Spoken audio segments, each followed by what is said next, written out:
नमस्कार दोस्तों। आज की जो कहानी है वो है फ्लोरिडा यूएसए से। आज की कहानी जो है वो एक फाइनेंशियल क्राइम पे बेस्ड है। अ, होता ये है कि एक बिज़नेसमैन था, उसका नाम था होज़े लैंडुआ। ये फ्लोरिडा में जैक्सनविले एक जगह है, वहाँ पर उसकी शॉप थी, फर्नीचर्स की शॉप थी। ये जो होज़े लैंटिगुआ है, ये बेसिकली ऑलरेडी मैरिड था, इसके बच्चे भी थे, लेकिन फिर इसकी पत्नी की डेथ हो जाती है और लगभग 5 साल बाद 2011 में ये एक नई अ, औरत से मिलता है, उसका नाम था तो ये एक लेडी से मिलता है, उसका नाम था डेफ्नी सिम्पसन। 2011 में ये डेफ्नी सिम्पसन से मिलता है और फिर दोनों एक-दूसरे को डेट करने लगते हैं। 2012 में डेफ्नी और होज़े की जो है वो शादी हो जाती है। शादी के बाद हनीमून पे भी जाते हैं ये लोग। हनीमून पे ये लोग एक जगह है नॉर्थ कैरोलिना में, जहाँ पे होज़े का ऑलरेडी एक घर था, वहाँ पे जाते हैं ये लोग। उसके बाद अ, ठीक है, लाइफ़ दोनों की चलने लगती है। ये जो होज़े था ये लोगों को, अपने फैमिली मेंबर्स को अक्सर बताया करता था कि कैसे वो मिलिट्री में था, सीआईए में था कैसे वो, और कैसे वो बहुत सारे ऐसे ऑपरेशंस में काम करता था जो ड्रग कार्टेल्स वगैरह से रिलेटेड थी, उनके एलिमिनेशन से रिलेटेड थी। धीरे-धीरे लाइफ़ चलने लगती है। 2013 में ये जो अ, होज़े है वो डेफ़नी को बताता है कि अ, अब वो ज़्यादा दिन ज़िंदा नहीं रह पाएगा, उसे एक बीमारी हो गई है। उसे एक बीमारी हो गई है जिसका नाम है मैड काउ। ये एक बीमारी होती है, लाइलाज बीमारी है, इसमें इसका कोई इलाज नहीं है और उसने बताया कि ज़्यादा से ज़्यादा वो 6 मंथ ही ज़िंदा रहेगा। अब डेफ़नी को तो विश्वास ही नहीं होता। वो लोग डॉक्टर से भी मिलते हैं और उसकी फ़ोन पे बात होती है एक डॉक्टर से। ये जो डॉक्टर है, इसको भी होज़े ने ही बताया था। मतलब ये खुद ही होज़े ही उस डॉक्टर को ढूँढ के लाया होगा और उसकी बात कराई फिर डेफ़नी से। उसके बाद क्या होता है कि होज़े जो है डेफ़नी को कुछ दिनों बाद, फिर जब फैमिली में ये बातें फैलने लगती है कि होज़े को जो है वो ऐसी बीमारी हो गई है, तो होज़े अपनी पत्नी को बोलता है कि मैंने मज़ाक किया था, मुझे ऐसा कोई बीमारी नहीं हुई है, ऐसा कुछ भी नहीं है। लेकिन फिर कुछ दिनों बाद, फिर जब डेफ़नी उससे पूछती है ऐसा क्यों किया, क्यों झूठ बोला? तो होज़े बताता है कि देखो, मैं ड्रग कार्टेल्स को ख़त्म करने के लिए और ये सब काम करता रहता था। इससे मेरे बहुत सारे दुश्मन बन गए हैं। बहुत सारे ड्रग कार्टेल्स के जो गैंग वाले हैं वो लोग मुझे मारना चाहते हैं। तो मैं चाहता था कि ऐसी बात फैला दूँ जिससे लोगों को लगे कि इसकी ऑलरेडी डेथ हो गई है, तो मेरे लिए कोई ऐसा थ्रेट या खतरा ना रहे। और ये फैमिली की लिए भी बहुत ज़रूरी था, क्योंकि वो लोग तुम्हें भी हार्म कर सकते हैं। इसके बाद क्या होता है कि वो बोलता है कि अब मैं जा रहा हूँ वेनेजुएला, तो तुम फैमिली मेंबर्स को ये बोलना कि होज़े जो है वो ये मैड काऊ के इलाज के लिए वेनेजुएला गया हुआ है। फिर क्या होता है, होज़े जो है आ जाता है वेनेजुएला और कुछ महीने बाद फिर वेनेजुएला से एक खबर भेजी जाती है इसके होज़े के घर पे, उसकी पत्नी डेफ़ने को कि अ, होज़े की जो है वो डेथ हो चुकी है, उसकी मौत हो चुकी है और उसके शव को अब हम लोगों ने उसको क्रीमेट कर दिया है।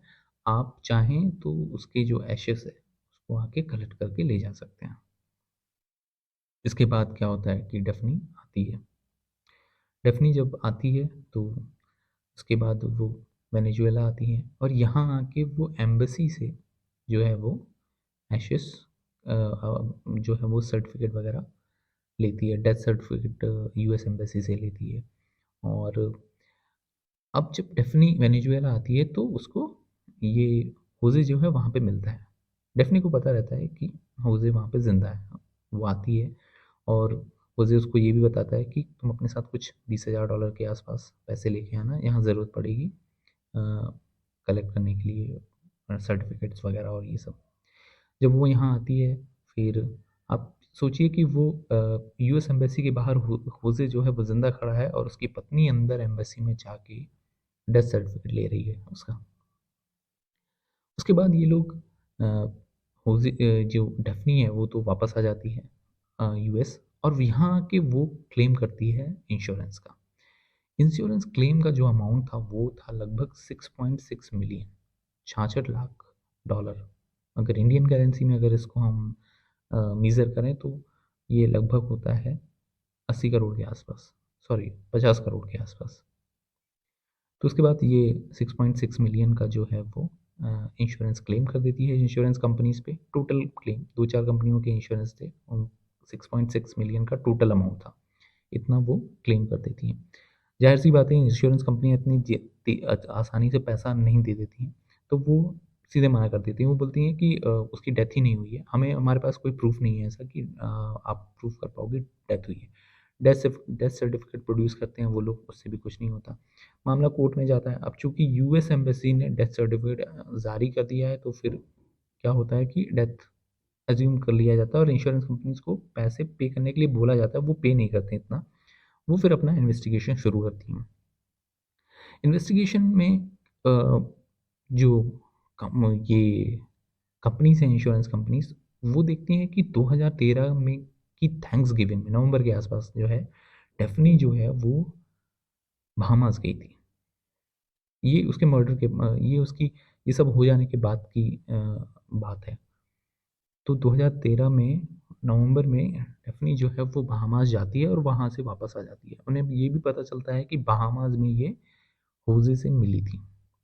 इंश्योरेंस कंपनी को पता चल जाता है कि होज़े ज़िंदा है। उसके बाद वो एविडेंस कलेक्ट करना शुरू करते हैं। फिर होता है इस तरफ तो इंश्योरेंस कंपनीज़ अपना काम करती रहती हैं। दूसरी तरफ क्या है, ये होज़े जो है वो सोचता है मुझे वापस अमेरिका जाना है, कैसे जाऊँ मैं? तो वो क्या करता है कि बहामास में एक जगह से वो एक फ़िशरमैन को, एक फ़िश बोट वाले को पैसे देता है $5000 और बोलता है मुझे फ्लोरिडा के कोस्ट पे छोड़ दो, ड्रॉप कर दो। तो वो अब वो पानी के रास्ते से आता है, क्योंकि फ़्लाइट से वो आ नहीं सकता। ऑलरेडी उसने पासपोर्ट जो है उसका वो मर चुका है और ज़ाहिर-सी बात है, एक व्यक्ति जो मर चुका है वो उस पासपोर्ट पे तो ट्रैवल नहीं कर सकता। तो उसके बाद वो आता है यहाँ फ्लोरिडा। फ्लोरिडा में यहाँ से फ़्लाइट पकड़ता है वो। आप लोकल फ़्लाइट्स के लिए आपको शायद से पासपोर्ट की ज़रूरत नहीं पड़ती यूएस में।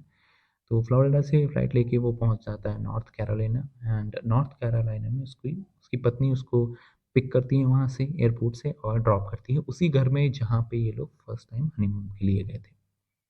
ठीक है? अब ये सब चल रहा था, अब अमेरिका में भी आ गया ये होज़े जो था, लेकिन यहाँ पे वो उसको अब अपनी एक नई पहचान बनानी थी। तो वो सबसे पहले क्या करता है कि एक ड्राइविंग लाइसेंस इश्यू कराता है। ड्राइविंग लाइसेंस जो है वो इरविन बिल के नाम से, एक नए नाम से इश्यू कराता है। इसके बाद क्या होता है कि ड्राइविंग लाइसेंस जब मिल जाता है इसे, तो उसके बाद इस ड्राइविंग लाइसेंस की आईडी पे वो एक पासपोर्ट इश्यू कराता है, अपना नया पासपोर्ट, और उसके लिए वो एप्लीकेशन देता है। पासपोर्ट में जो सिस्टम है, जो पासपोर्ट एप्लीकेशन का जो सिस्टम है, वो क्या करता है कि जो भी आप डेटा फ़ीड करते हो, फ़ोटोज़, अपनी इन्फॉर्मेशन, वो उसको चेक करता है और अगर कोई उसको लगता है तो वो उसको फ्लैग मार्क कर देता है। ऐसे ही रेड फ्लैग मार्क कर देता है पासपोर्ट सिस्टम इसकी एप्लीकेशन को। क्यों? क्योंकि ये जो सिस्टम था ये बताता है कि ये ऑलरेडी इस नाम से ऑलरेडी इस इस फ़ोटो का ऐसे ही मिलते-जुलते आदमी का एक पासपोर्ट है, और वो फ़ोटो जो मैच करती है उसके कारण उसको फ्लैग मार्क करता है। तो अ, हालाँकि जो तो नई फ़ोटो जो ये देता है इसमें अपना हुलिया ये चेंज कर लेता है। पहले क्लीन शेव रहता है, अब ये फ्रेंच कट दाढ़ी मूँछों के साथ अपनी फ़ोटो देता है, लेकिन फिर भी सिस्टम उसको पिक कर लेता है और फ्लैग मार्क कर देता है। फ्लैग मार्क करने के बाद जो पासपोर्ट ऑफ़िशियल्स हैं वो उसको मैनुअली जो है वो एक बार उसको एनालाइज़ करने की कोशिश करते हैं और वो देखते हैं कि ये दोनों सेम ही इंसान हैं, एक ही इंसान के हैं। उसके बाद वो देखते हैं कि जो एप्लीकेशन है उसमें जो एर्विन विल के नाम से जो एप्लीकेशन आई है उसमें जो इमरजेंसी कॉन्टैक्ट पर्सन है वो है डेफनी सिम्पसन, और उस उसमें जो एड्रेस दिया हुआ है वो वही नॉर्थ कैरोलिना का एड्रेस दिया हुआ है। फिर क्या होता है कि पुलिस को समझ में आ जाता है कि दोनों एक ही व्यक्ति हैं, और फिर क्या होता है कि ये जो पासपोर्ट फ्रॉड के लिए इस केस में वो उसको पकड़ने के लिए उस पते पे दिए हुए जाते हैं। वहाँ जाते हैं तो होज़े की किस्मत बेकार रहती है, वो उस समय वहीं पे रह रहा होता है। कुछ नहीं, फिर पुलिस उसको गिरफ्तार करती है और बाद में क्रिमिनल प्रोसीडिंग होती है, मुकदमा चलता है और जो कोर्ट है वो ओज़ी को देती है 14 साल की सज़ा। और इन सब कर्मकांडों में उसका साथ देने के लिए उसकी वाइफ़ को 5 साल की सज़ा दी जाती है। तो ये थी आज की कहानी। हम और भी कहानियाँ ऐसी लेकर आएँगे। सुनते रहिए क्राइम स्टोरीज़।